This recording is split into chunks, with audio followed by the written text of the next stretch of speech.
Hey guys, it is Tuesday, August 18th, around 3:30 West Coast time. I just want to give you a quick update on the 2019 Colanetta Caldwell Cab. I just got a couple of samples sent to me that I wanted to open and taste and kind of give you my impressions. So just as a reminder, the vineyard is it's about 12 acres on a kind of hillside, probably about a 10-degree slope in Coombsville, which is basically kind of the southern side of Napa. It tends to be a cooler region. It harvests quite late, like mid-October generally, and it tends to produce very, very dark wines, a lot of sort of black fruit, a lot of good structure, a lot of good acidity. Pretty excited about it. Last year, 2019, was a pretty phenomenal year for Napa cabs. I've tasted through a number of them. Actually, the winery where we make them, I've tasted through probably 10 cabs, and honestly, I think our cab is the best one. So this is clone 4, so we basically have clone 4 and clone 337.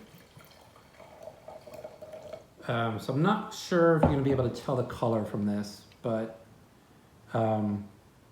it is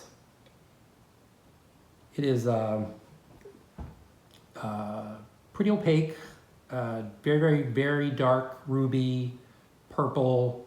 Yeah, let's bottle it now. It smells like cab. It's got a lot of, also a lot of oak. So we're doing about 60%, 70% new French oak. This is from 100% new oak barrel, but it really has absorbed, kind of gobbled up a lot of the oak. But you get a lot of the kind of dark fruit, blackberry, cassis, slightly herbal, not in a kind of a overpowering way, but a nice, very, very slight herbalness. Let's see what it tastes like.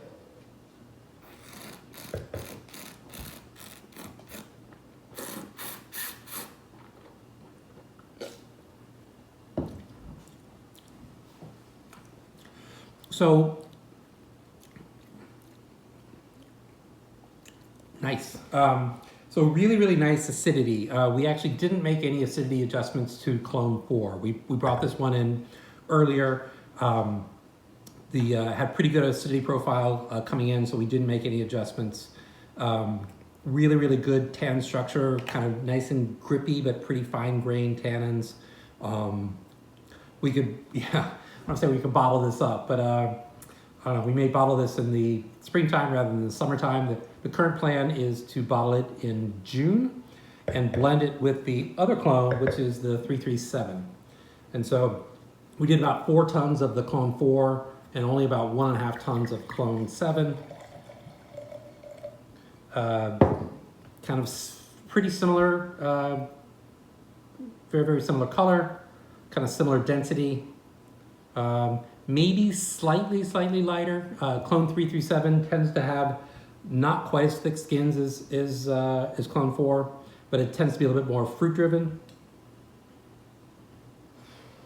which, yeah, it actually smells quite a bit like clone 4.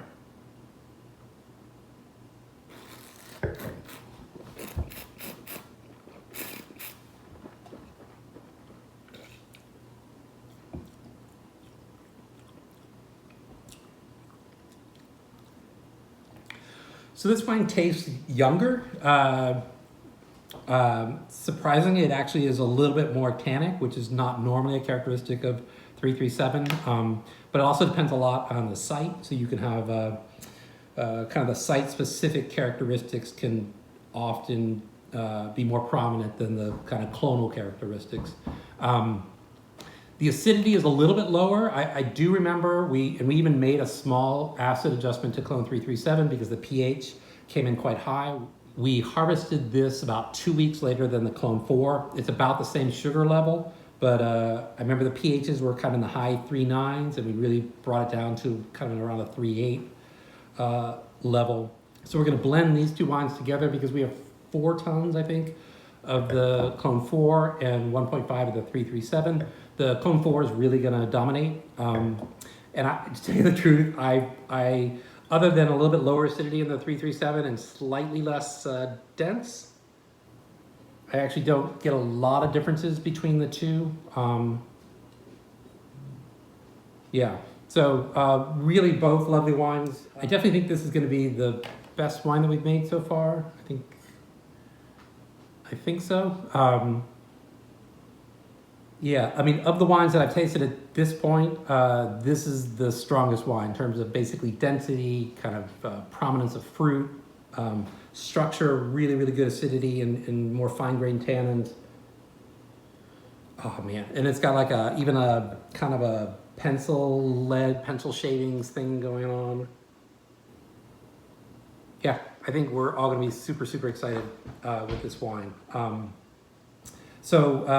It's going to be in barrel. I think, again, we're about 70% new oak.